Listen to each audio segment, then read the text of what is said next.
आपको कि ये फेरे की महत्वता क्यों होती है, अर्थात इस फेरे में, इस फेरे के अंतर्गत लड़के के जिंदगी का सारा दुख, तकलीफ, कष्ट, सब कुछ धर्म पत्नी अपने माथे ले लेती है। इसलिए जब दुख की घड़ी आती है तो धर्म पत्नी अपने पति को एक ज्ञानी बनकर ज्ञान भी दे देती है। तुम चिंता मत करो, हो गया ना कर्जा, धीरे धीरे चुकेगा, टेंशन लेने की जरूरत नहीं है, आप तो अपना कर्म करो, देखा जाएगा। मेरी रकम पड़ी है ना, वो दिया।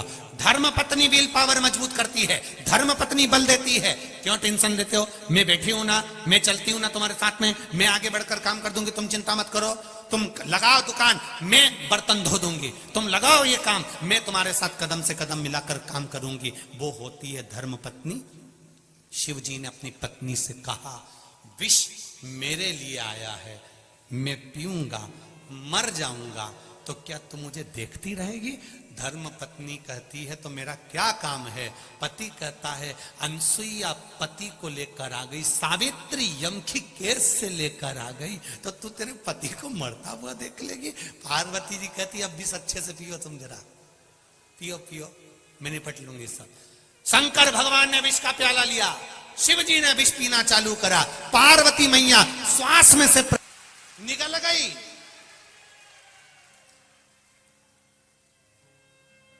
लोग पूछते हैं, शंकर जी का स्वरूप नीला है, पार्वती काली कैसे हो गई? शिव जी कहते हैं, विष तो उसी ने पिया था, विष तो उसी ने पिया था। कंठ में बैठी है, कंठ में।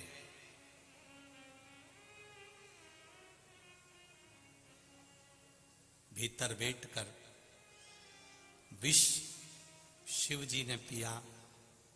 शंकर जी ने पार्वती से पूछा, पार्वती विष मेरे गले में है। पार्वती जी कहती हैं, मैं भी आपके कंठ में ही हूं। आपने मेरे कंठ में मंगल सूत्र बांधा था, आपके कंठ में मैंने माला पहनाई थी, वो माला साधारण नहीं थी। तुम्हारी पार्वती तुम्हारे साथ कदम से कदम मिलाकर खड़ी, कदम से कदम मिलाकर।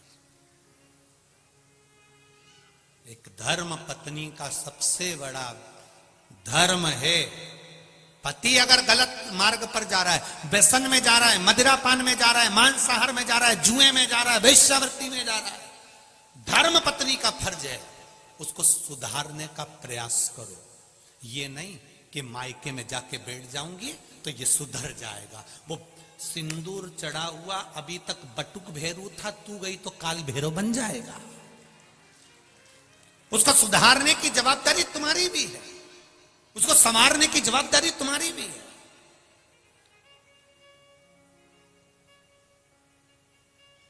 कई कई माताएं भी कह देती हैं अपने अपने बेटे के लिए, सुधर जाएगा री, तो ज्यादा ज्ञान मत दे। कल की आई और मेरे छोरे को ज्ञान दे रही है। मेरी माताओं से निवेदन है, तुम इतने साल में नहीं सुधार पाई तो अब क्या सुधार लोगी? अब उसके भरोसे पे छोड़ दो, वो थोड़ा सा क्रोध दिखाएगी, वो थोड़ा सा बोलेगी, तब जाकर तो उसका पांव रुकेगा। अगर आज तुम उसका साथ दोगी, होता है बाप अपने बेटे को संवारने की चेष्टा करता है, पर माँ जैसे ही बेटा गलत काम करके आता है तो मां रजाई उड़ा के सुला देती, सो जा, तेरा बाप देख लेगा, चुपचाप सो जा।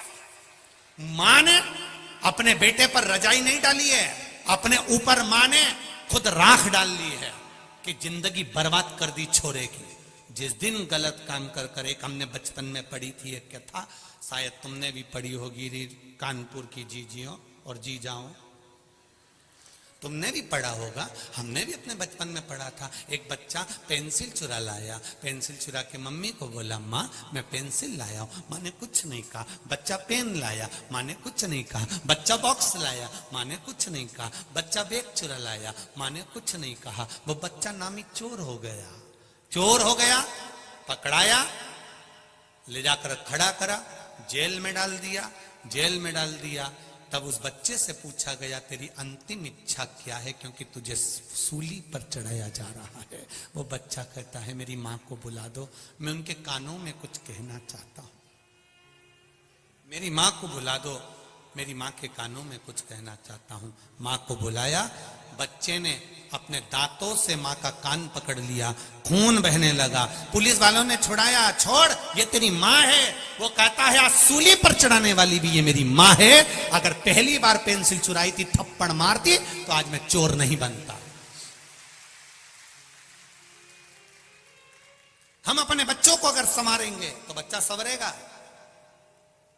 हम अपने बच्चों को नेक मार्ग दिखाएंगे तो नेक मार्ग पर चलेगा। हम अपने बच्चे को सुधारने का प्रयास करेंगे, बच्चा सुधरेगा। आप अगर बच्चे पर रजाई डाल रहे हो तो बच्चा भी सोचेगा कि मेरी मां मेरा पक्ष ले रही है तो वो गलत करेगा, ये निश्चित है। थोड़ा सा सवारिया हमने पढ़ा है बचपन में, शायद आपने भी पढ़ा होगा, ऐसा नहीं है कि नहीं पढ़ा होगा, पढ़ा सबने होगा।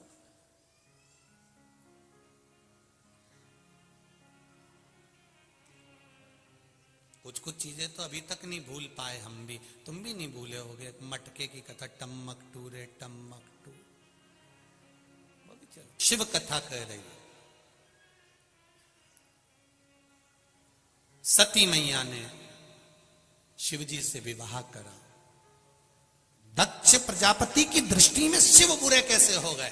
केवल एक कारण शंकर भगवान का समझ में आ गया, मैं आया और शिवजी ने मुझे प्रणाम नहीं करा। इतनी सी बात, इतनी सी। अब किसी ने कहा कि शिवजी महाराज, चंद्रदेव को काया का रोग हो गया। देवऋषि नारद ने कह दिया शिवलिंग का निर्माण करो, शंकर भगवान की पूजन करो। शिवलिंग के निर्माण करने से, पूजन से क्या मिलेगा? ये तो कई लोग अब शब्द कहते हैं कि गुरुजी तो शिवरात्रि पर शंकर जी का अभिषेक कराते हैं और शाम को कराते हैं, रात्रि को कराते हैं। अरे भैया, शिवरात्रि का मतलब है शिवरात्रि,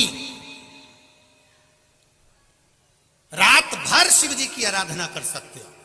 और केवल महाशिवरात्रि से मतलब नहीं है, 12 महीने शिवरात्रि आती है, 12 महीने रात भर शंकर की आराधना कर सकते हो। मेरे शिव जी की पूजन के लिए कोई समय मेरे शंकर के लिए नहीं बताया गया कि तुम सुबह पूजन करना, कि दोपहर में करना, कि शाम को करना। शंकर जगत के पिता हैं और पिता के कमरे में जाने के लिए बेटे को संकोच नहीं करना चाहिए। जब मर्जी पड़े तब चलो। तुम्हारा मन करे जब भगवान भोलेनाथ के पास जाओ, तुम्हारा मन करे तब शिव के पास जाओ।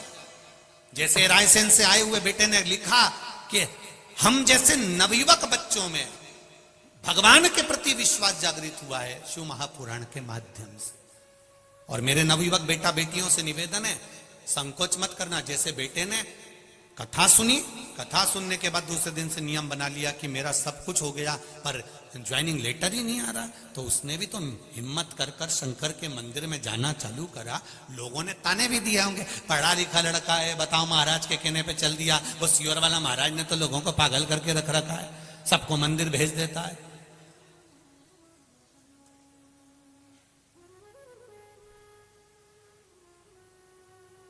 तो उसमें दिक्कत क्या है मंदिर जाने में? शिव मंदिर जाने में तकलीफ क्या? सियोर वाले महाराज ने ये तो नहीं कहा आप लोगों से कि हमारे यहाँ आओ। सियोर वाला महाराज तो एक बात जरूर कहता है, कहीं मत जाओ पर शिव के द्वार जरूर जाओ, शंकर के द्वार जाइए, शिव की उदारता जरूर पाइए।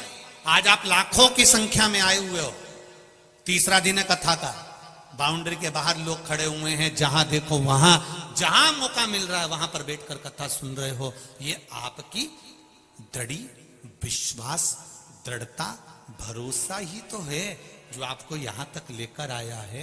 जब आप इतने विश्वास से यहां पर आए हो तो उस विश्वास का फल मेरा भी तो विश्वनाथ देगा ही देगा, खाली तो नहीं छोड़ेगा। अगर विश्वास लेकर आए हो तो विश्वास का फल तो मिलेगा, प्राप्त तो होगा आपको। ऐसा तो नहीं कि नहीं देगा वो। कृपा की न होती जो आदत तुम्हारी, तो सुनी रहती अदालत तुम्हारी। नारद के कहने पर करा, कम से कम शंकर भगवान की भक्ति तो करी, स्मरण तो करा, नाम जाप तो करा। और जब मंत्र जाप में डूब गए, जब मंत्र स्मरण में डूब गए, मंत्र जाप में डूब गए, नाम जाप में डूब गए, तब भक्ति का बल तो बढ़ा। भक्ति का बल तो बड़ा है ना। महाराज शिव का है, उसको नहीं मालूम कि आपका वीआईपीपन क्या है, पर वो शंकर का है। इसलिए आपने देखा होगा राम जी की शादी में सारे देवता है, शंकर जी की शादी में पहली पत्रिका ही भूत चुड़ैल को गई थी।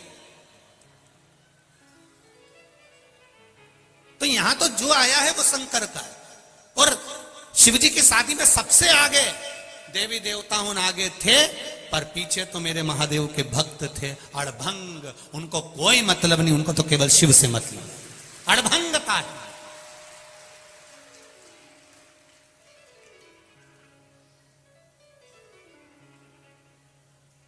हमारा ये मना नहीं है, हमारे लिए वीवीआईपी वीआईपी और आप सब एक जैसे हो। हमारे लिए उसके लाखों दीवाने बड़े से बड़े उसके चरणों में कंकड़ माटी से पड़े, उसके लिए सब बराबर। गुलाब जामुन खाओगे तो भी पेट में जाएगी, रबड़ी खाओगे तो भी पेट में जाएगी। हो सकता है तुम्हारे पास में अलग डिपार्टमेंट हो, तुम भेज दो तो वो अलग बात है, पर मेरे महादेव के पास में तो एक ही डिपार्टमेंट है। जो शिव की कथा में आ गया, भगवान ने कह दिया वो भले कुछ भी है उसकी झोली में भर कर भेजूंगा। वो गरीब है अमीर है जो है, उसकी झोली मुझे भर।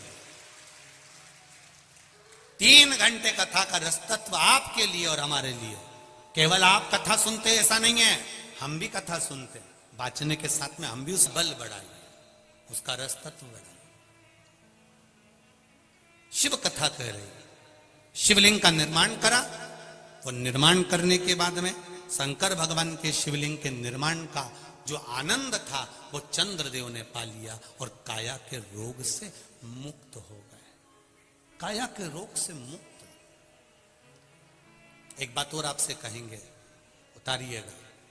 जिसके शरीर में सफेद चमड़ी पड़ने लगती है, चर्म रोग हो जाता है, या चेहरे पर आंख के पास में पूरा कालापन आ जाता है, उसको हमेशा याद रखना है, लाल चंदन का लेपन पीपल के पत्ते पर करिए। काय पर करना है? पीपल के पत्ते पर लाल चंदन का लेपन करिए। लेपन कर कर सोमवार की अष्टमी के दिन उसको लेपन कर कर वापिस निकाल कर शंकर भगवान पर उसका धीरे धीरे त्रिपुंड बनाकर लेपन करना प्रारंभ करिए। जब आप त्रिपुंड बनाकर लेपन करना प्रारंभ करें, उसके बाद उस चंदन को जो सोमवार की अष्टमी है तब निकाल कर लिया है और निकाल कर लाकर उसको डब्बी में रख लें। उस चंदन का प्रयोग चर्म रोग के स्थान पर थोड़ी थोड़ी मात्रा में करना प्रारंभ करें, पानी के साथ मिलाकर। परंतु उस चंदन को केवल 6 से 7 दिन में प्रयोग करिएगा, ज्यादा नहीं। धीरे धीरे चमड़ी, परंतु उसको सोमवार की अष्टमी के दिन सिद्ध कर कर बनाना है। उसको सोमवार की अष्टमी के दिन चढ़ाना है श्री शिवाय नमस्तुभ्यम या ओम नमः शिवाय या पंचाक्षर मंत्र या महामृत्युंजय मंत्र, जो आपको आता हो, शिव जी का जो नाम आपको याद हो उसको बोलकर चढ़ा दो। उसको लिया, फिर उसको अपने शरीर पर लगाना प्रारंभ करो। उसका फल आपको 15 दिन के अंदर धीरे धीरे धीरे धीरे प्राप्त होना प्रारंभ हो। लाल चंदन का प्रयोग शिव जी के लिए अवश्य। दूसरा,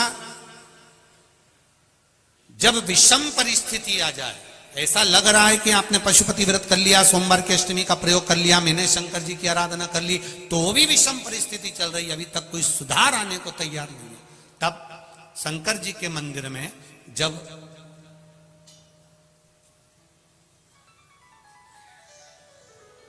बेलपत्र चढ़ाने के लिए आप जाएं, तब प्रयास करिएगा कि बेलपत्र को, अशोक सुंदरी का स्थान सबको मालूम है ना?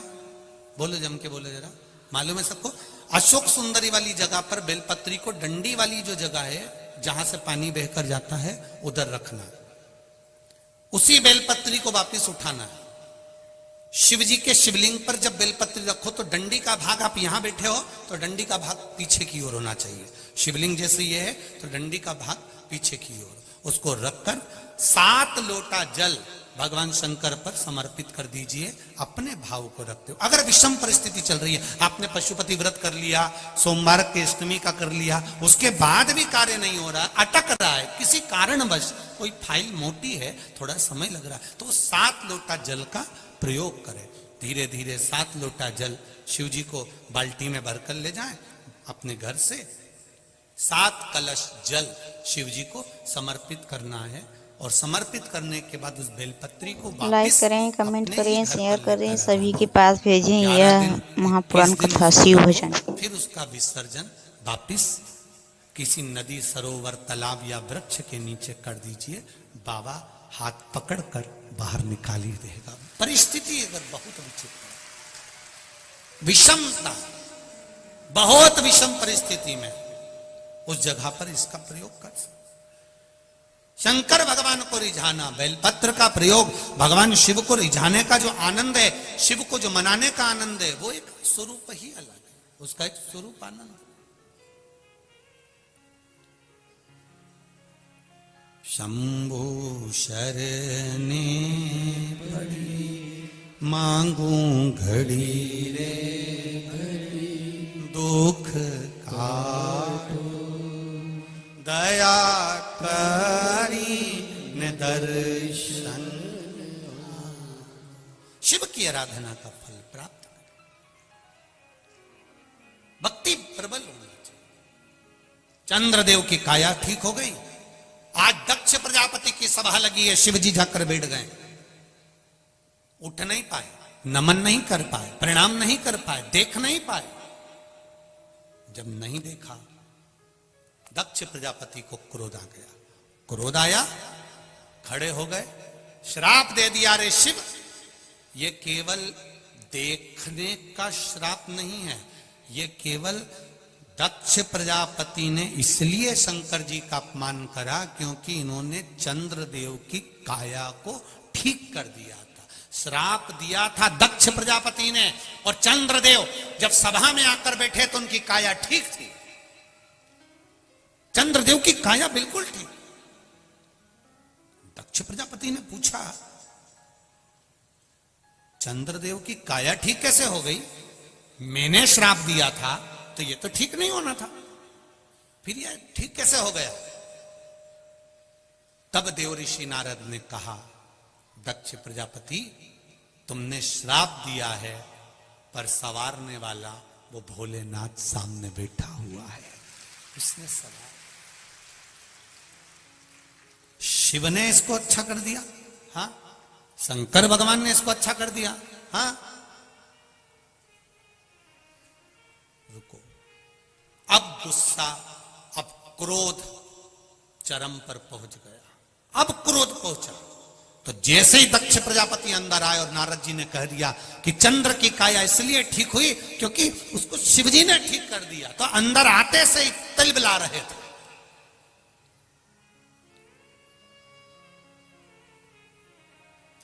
एक बहुत अच्छी बात ध्यान में रखिएगा जरा, कानपुर वालों, एक बात का स्मरण अपने पास में रखिएगा, कभी भी कच्चे कान के मत रहना। कोई अगर तुमको भर दे, कोई तुमको कुछ कह दे, कई लोग ऊंचे ऊंचे पद पर बैठे रहते हैं, बहुत ऊंचे ऊंचे सिंहासन उनके पास में रहते हैं, बहुत ऊंचे पद पर बैठने के बाद भी कोई उनको भर देता है, सर इस व्यक्ति ने तुम्हारे लिए ऐसा किया था, सर की बुद्धि में वो बैठ गई, अब सर उससे बदला लेकर तुरंत ट्रांसफर कर दी है। उससे तुम मिले हो, उसको तुमने जाना है, उसको तुमने समझा है, उससे एक बार दिल से बात तो करो, समझ में आएगा। वो ऐसा नहीं है। के लिए आप शब्द कहने से पहले, किसी को ताना देने से पहले, किसी को गाली देने से पहले, किसी को आड़ा टेढ़ा बोलने से पहले, किसी पर उंगली उठाने से पहले, किसी पर आक्षेप लगाने से पहले एक बार उससे जाकर पर्सनल मिलिए। एक बार जाकर पर्सनल मिलो और अपने पूरे परिवार के साथ मिलो कि व्यक्ति ठीक है कि बुरा है, साथ जाइए उसके मिलने के। देंगे आप, बैठो अभी मौका देंगे, पर्सनल मिलिए उसको जाकर आप।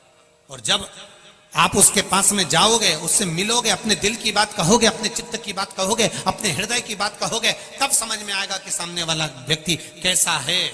मेरा बहू सास की निंदा करती है अपने मायके में जाकर, तो मायके वालों से निवेदन है, सास को बुरा मत मानना, पहले मायके से ससुराल जाओ।